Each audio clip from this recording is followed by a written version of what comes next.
First ever factory outlet Mukunda jewelleries Kukatpally, Khammam, Kothapet, Somajiguda, Hanamkonda and Suchitra. నమస్కారం, Suman TV ప్రేక్షకులకి స్వాగతం. సుమన్ టీవీ ఇది సామాన్యులాస్త్రం. నేను మీ జాహ్నవి. మనతో ఉన్నారు life coach, spiritual healer, tarot card reader, Vedic nutritionist మన వనజ రామిశెట్టి అక్క. నమస్తే వనజక్క. నమస్తే జాహ్నవి అక్క, రేపే శ్రీరామనవమి కదా, మరి శ్రీరామనవమి అంటే అసలు శ్రీరాముడి పెళ్లి రోజా లేదంటే పుట్టినరోజా? యాక్చువల్గా శ్రీరాముడు పుట్టినరోజు. అవును. మరి కళ్యాణం చేస్తారు ఎందుకు అక్క? కళ్యాణం ఎందుకు చేస్తారంటే భద్రాచలంలో ఆ రోజు రాముని ప్రతిష్ఠ చేశారన్నమాట. రామదాసు మనం ఒకసారి హిస్టరీలోకి వెళ్తే ఆ రోజు ప్రతిష్ఠ చేసి మనం ఏ గుళ్ళో అన్నా ప్రతిష్ఠ చేసినప్పుడు కళ్యాణోత్సవం అట్లా చేస్తాం కదా. సో అట్లా అందుకని ఆ రోజు యాక్చువల్గా కళ్యాణం చేస్తారనమాట. అంటే రాముడు సీత ఇద్దరిని ప్రతిష్ఠ చేసి ఇద్దరు కలిసి, అమ్మవారు ఆయన అవతారం కదా, ఆయన 7వ అవతారం కదా, విష్ణుమూర్తి 7వ అవతారం కాబట్టి ఇద్దరికి కలిపి ఆ రోజు భద్రాచలంలో స్టార్ట్ చేశారు కళ్యాణం. అట్లా అది అలా అందరూ కంటిన్యూ చేస్తారనమాట. ప్రతి గుళ్ళో ఆయన కళ్యాణం. యాక్చువల్గా ఏంటంటే ఇది ఆయన పుట్టినరోజు, రాముడు పుట్టినరోజు. అది వసంత నవరాత్రుల ఆఖరి రోజు, నవమి రోజు ఆయన పుడతారు. అది ఉగాది తర్వాత మొదలైన నవరాత్రుల్లో ఇది ఆఖరి రోజు. సో ఆ రోజు ఆయన పుట్టారు కాబట్టి యాక్చువల్గా బర్త్డే, పుట్టినరోజు. కానీ కళ్యాణం కూడా ఇలాగా అంటే మనం అదొక సెలబ్రేషన్లా చేయాలి కాబట్టి కళ్యాణం చేసి ఇద్దరికి అనమాట, అమ్మవారికి, ఆయనకి, లక్ష్మీ అమ్మవారికి, ఆయన విష్ణుమూర్తికి ఇద్దరికి కలిపి ఒక ఉత్సవం లాగా చేయాలి కాబట్టి వీళ్ళిద్దరు విష్ణుమూర్తి లక్ష్మీ అవతారం కాబట్టి ఆ రోజు చేస్తారు. ఓకే, అసలు ఏం చేయాలి ఆ రోజు? ఆచరించవలసిన విధి విధానాలు ప్రత్యేకించి ఏమైనా ఉన్నాయా? నార్మల్గానే ఇప్పుడు కళ్యాణం అవి ఎలా చేస్తామమ్మా మనం గుళ్ళలో, ప్రతి గుడిలో మనం చూస్తాం కళ్యాణం. యాక్చువల్లీ ఏంటంటే ఎవరికైనా పెళ్ళిళ్ళు కాలేదు అట్లా ఉంటారు కదా, వాళ్ళు కళ్యాణంలో పార్టిసిపేట్ చేస్తారు వెళ్ళి అనమాట. ఎక్కడైనా కళ్యాణం అవుతే అండ్ అదే మేము చేయిస్తాం కళ్యాణం అని మొక్కుకున్న వాళ్ళు ఉంటారు. ఎవరికైనా ఆడపిల్లలకి ఎవరికైనా పెళ్ళి డిలే అవుతుంటే కనుక, కాకపోతే ఈసారి వెళ్ళి కళ్యాణం దగ్గర కూర్చొని అక్కడ కళ్యాణం తలంబ్రాలు ఇస్తారు కదా, భద్రాచలం అయితే ముత్యాలు ఇస్తారనమాట. అట్లా మామూలుగా ఏ గుళ్ళో అయినా కళ్యాణం అవుతుంటే వెళ్ళి అక్కడ చక్కగా అక్కడ పార్టిసిపేట్ చేసి కంప్లీట్గా శ్రీరామ్ కళ్యాణం అయ్యే వరకు ఉండి తీర్థ ప్రసాదాలు తీసుకొని ఏవైతే ఆ తలంబ్రాలు ఉంటాయో అవి తీసుకొని వస్తే కనుక మీరు రోజు ఆ తలంబ్రాలు చేసుకుంటే తొందరగా పెళ్ళి అవుతుందని అంటారు. యాక్చువల్గా అది ఒకటి, అంటే చాలా నమ్మకం కూడా, అలా అవ్వినవి కూడా ఉన్నాయి చాలా. అక్క, ఇప్పుడు మనం జనరల్గా ప్రత్యేకించి శ్రీరామనవమి పండుగను తీసుకుంటే పానకం, వడపప్పు ఇవి ముఖ్యంగా ఉంటాయి కదా. అంటే ఇది న్యూట్రిషన్ పరంగా కానీ, ఇప్పుడున్న సమ్మర్ సీజన్ పరంగా కానీ మరి ఎందుకు దాన్ని ఉపయోగిస్తారు, దాని గురించి ఎక్స్ప్లెయిన్ చేయండి. సమ్మర్ ఇప్పుడు అయితే పీక్ సమ్మర్ కదా, ఎంత వేడిగా ఉంటుంది ఇప్పుడు. సో ఏంటంటే అది ఆ పానకం తయారు చేయడం కూడా కుండలో చేస్తారు యాక్చువల్గా. ఇప్పుడైతే మనం కాస్త ఫ్యాన్సీగా గిన్నెల్లో అట్లా చేస్తున్నాం, కానీ ఒకప్పుడు ఏంటంటే మట్టి కుండల్లోనే కలిపేవారు అనమాట. అయితే ఎలా చేస్తారంటే అది బెల్లం, ఐరన్, రిచ్ ఇన్ ఐరన్ కదా, ఆ నీళ్లు చల్లగా అవుతాయి, అందులో సొంటి వేస్తారు, ఓకే, ఇలాచి, యాలకులు ఇవన్నీ వేసి అది ఒక మంచి దీనిలాగా తయారు చేస్తారు కదా. కొంతమంది మిరియాలు కూడా వేస్తారు, కొంతమంది నార్మల్గా సొంటి వేస్తాం మనం.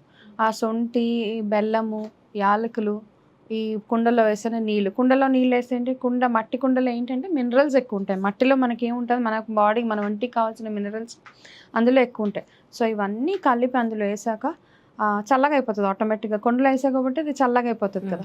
అది ఏం చేస్తారంటే ఈ కళ్యాణం రోజు వెళ్తే మనకి ఆ రోజు ఇస్తారు. అది హెల్త్కి కూడా మంచిది. సొంటి ఏంటి డైజెషన్కి వాటికి మంచిది. బెల్లం దేనికి మంచిది, నీకు ఐరన్ డెఫిషియన్సీ లేకుండా అది ఇది చేస్తుంది. అండ్ ఇది కూడా ఒక వన్ టైప్ ఆఫ్ డీటాక్స్ అనమాట నీ బాడీకి. అండ్ బాడీని చల్లబరుస్తుంది. నీకు ఈ సమ్మర్ వెదర్ బాగా వేడి చేసేసి ఉంటుంది కదా, కళ్ళు మంటడం ఇవన్నీ ఉంటాయి. ఇది తాగితే ఏంటంటే బాడీ చల్లబడుతుంది అని అంటారనమాట. కొంచెం టేస్ట్.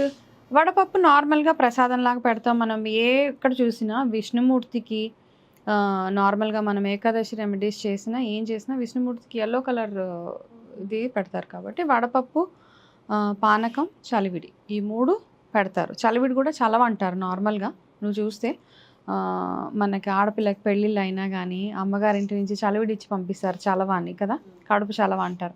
అలా అని చలివిడి కూడా పెడతారనమాట. ఈ సీజన్కి బేస్ చేసుకుని మనం ఉగాదికి ఉగాది పచ్చడి తిన్నా, శ్రీరామనవమికి ఆ పానకం తాగిన అన్నీ అంటే ప్యాక్డ్ విత్ న్యూట్రిషన్ వాల్యూస్ అనమాట ఇవన్నీ.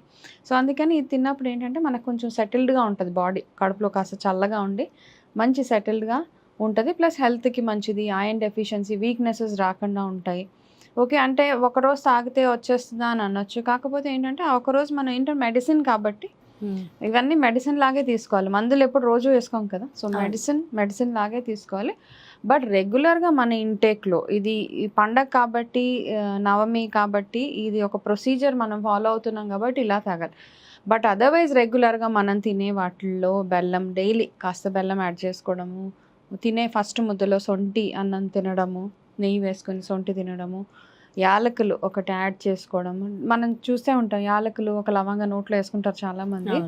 ఓకే, అది ఒక మౌత్ ఫ్రెషనర్ లాగా ఇవి వాడతారు. కాకపోతే దాని వెనకాల ఉన్న ఎన్నో బెనిఫిట్స్ ఉన్నాయి, హెల్త్ రిలేటెడ్ బెనిఫిట్స్. సో వాటి వల్ల ఇవన్నీ మనం రెగ్యులర్గా యూజ్ చేయాలని అది ఒక ఇండికేషన్ అనమాట. ఆ ఒక్కరోజే కాకుండా రోజు మనం తినే డైలీ ఫుడ్లో ఇవన్నీ యాడ్ చేసుకుంటూ ఓకే వెళ్ళిపోతే హెల్త్కి మంచిది. ప్లస్ చలవ, ఈ సీజన్లో చలవ. వనజక్క అంటేనే రెమెడీస్ కదా, మరి శ్రీరామనవమి రోజు ప్రత్యేకించి ఏమైనా రెమెడీస్ ఉన్నాయా? యాక్చువల్గా ఇది లాస్ట్ డే కదా, మనకి వసంత నవరాత్రుల గురించి చెప్పుకున్నాం మనము. ఈ రోజు లాస్ట్ డే, వసంత నవరాత్రి లాస్ట్ డే. అయితే ఈరోజు చెప్పుకోదగ్గ అంటే అందరికీ ఆ దేవుడు ఆశీర్వాదాలు అందరికీ ఉంటాయి. సో శ్రీరామనవమితో పాటు వసంత నవరాత్రి ఆఖరి రోజు కాబట్టి అమ్మవారిని కూడా చక్కగా మనం దుర్గాదేవిని ఎంత బాగా కొలిస్తే అంత మంచిది. ప్లస్ ఈరోజు ఇందాక మనం మాట్లాడుకున్నట్టుగా ఎవరికన్నా మ్యారేజెస్ అవ్వకుండా ఉండి అట్లా ఉంటే కనుక ఈరోజు టెంపుల్కి వెళ్ళి మీరు ఏం చేస్తారంటే రాముడి దగ్గర, సీతారాముల దగ్గర చక్కగా మొక్కుకోండి. మీ పిల్లలకి కానీ మీకు ఎవరికైనా మ్యారేజ్ ఎవరికైతే అవ్వాలనుకుంటున్నారు, ఎస్పెషల్లీ పేరెంట్స్కే బాధ పిల్లలకి పెళ్ళిళ్ళు అవ్వట్లేదని కదా. సో అలా మొక్కుకొని ఆ రాముడు కళ్యాణం తలంబ్రాలు తెచ్చి నెక్స్ట్ ఇయర్ మీ పిల్లల పెళ్ళిళ్ళు అయిపోతే కనుక వచ్చే సంవత్సరం కూడా మీరు మీ పిల్లలతో పాటు వెళ్ళి కళ్యాణం చేపిస్తానని. అంటే కళ్యాణం చేయించడం అంటే కొంతమంది పార్టిసిపేట్ చేయొచ్చు, అక్కడ అవే కళ్యాణంలో కూర్చోవచ్చు, వెళ్ళొచ్చు. అట్లా రాముడికి అంటే మీకు అంటే మీకు తోచినంత మీరు ఏమి ఇవ్వాలనుకుంటున్నారో, బట్టలు ఇట్లా మనం అన్నీ అంటాం కదా. ఇక్కడ అంటే చాలామంది వడి బియ్యం పోస్తామని మొక్కుకుంటారు. అట్లా మీకు ఏది తోస్తే అది అట్లా రాముడికి ఆ సీతకి దండం పెట్టుకొని చక్కగా మీ పిల్లల పెళ్ళిళ్ళు అయిపోవాలి అని అనుకోండి. అనుకుంటే హ్యాపీగా ఈసారి ఎస్పెషల్లీ అలా చేస్తే. ఒకప్పుడు అక్క అంటే కొంచెం ఒక 20 సంవత్సరాల క్రితం వెళ్తే శ్రీరామనవమి రోజు ఇసుని కర్రలు ఇచ్చేవారు కదా ఎక్కువగా. ఎండాకాలం అలాంటి అంతేనా?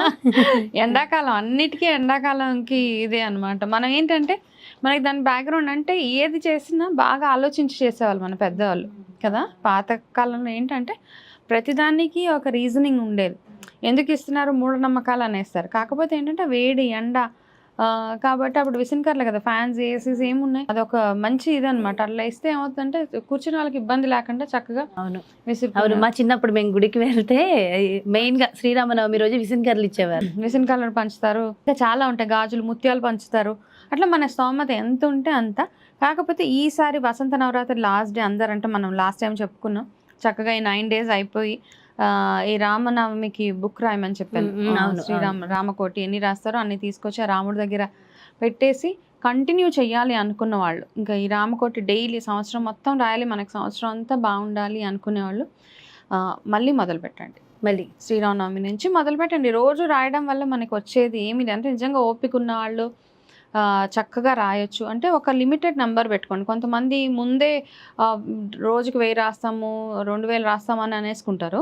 అనుకొని వాళ్ళు చేయలేనప్పుడు బాధపడతారు. అట్లా ఒక లిమిటెడ్ నెంబర్ లైక్ 51, 101 పెట్టుకుంటే ఈజీగా రాసేయచ్చు. రోజు డైలీ రాస్తే ఏంటంటే ఎప్పుడు అంటారు చూడు, ఆ రామనామం అన్నిటి నుంచి మనల్ని ప్రొటెక్ట్ చేస్తుందని. అలా ఇది రాయండి చక్కగా ఇయర్ మొత్తం, అంటే వచ్చే శ్రీరామనవమి వరకు కంటిన్యూ చేసేయండి. ఇంకా సూపర్. అట్లా చేస్తే ఖచ్చితంగా మీ లైఫ్లో జరిగే మంచి మంచి చేంజెస్, అంటే మీకు వచ్చే ఆటంకాలు కూడా అలాగే తొలగిపోతాయి. మనం ఈ రాముడి గురించి, రామకోటి గురించి చాలా వీడియోస్లో మాట్లాడుకున్నాము. కాకపోతే నేను బాగా నమ్మే వాటిలో ఇదొకటి చాలా ఎఫెక్టివ్, చాలా పవర్ఫుల్. ఎవరైనా ఈ సంవత్సరం అంతా బాగుండాలి, ఇప్పటిదాకా రాస్తే ఓకే, ఈ రోజు నుంచి మొదలుపెట్టి మళ్ళీ వచ్చే రామనవమి వరకు రాసి ఆ రోజు ఆ పుస్తకం తీసుకెళ్ళి ఆ రాముడి పాదాల దగ్గర పెట్టేసేయండి. అలాగే అక్క, చాలా బాగుంది, చాలా చక్కగా ఎక్స్ప్లెయిన్ చేశారు. థ్యాంక్ యూ అక్క. నమస్తే. నమస్తే. ఎలాంటి రెమెడీస్ మనం చేయడం వల్ల ఆ రోజంతా బాగుంటుంది, ఆ సంవత్సరం అంతా బాగుంటుంది, ఇలాంటి అనేక రకాల విషయాలు ఈ వీడియో ద్వారా తెలుసుకున్నారు కదా. మరో చక్కటి వీడియోతో మళ్ళీ మీ ముందుకు వచ్చేస్తాను. అదేవిధంగా మీరు పర్సనల్గా మీ టారో రీడింగ్ మీకు కావాలి, మీ పర్సనల్ లైఫ్ గురించి తెలుసుకోవాలి, మీకు పర్సనల్గా రెమెడీస్ తెలుసుకుని అవి ఫాలో అయ్యి మీ జీవితాన్ని మార్చుకోవాలని అనుకుంటే కింద స్క్రోల్ అవుతున్న నెంబర్స్కి కాంటాక్ట్ అయితే వారికి సంబంధించి పూర్తి డీటెయిల్స్ తెలియజేస్తారు. నమస్కారం.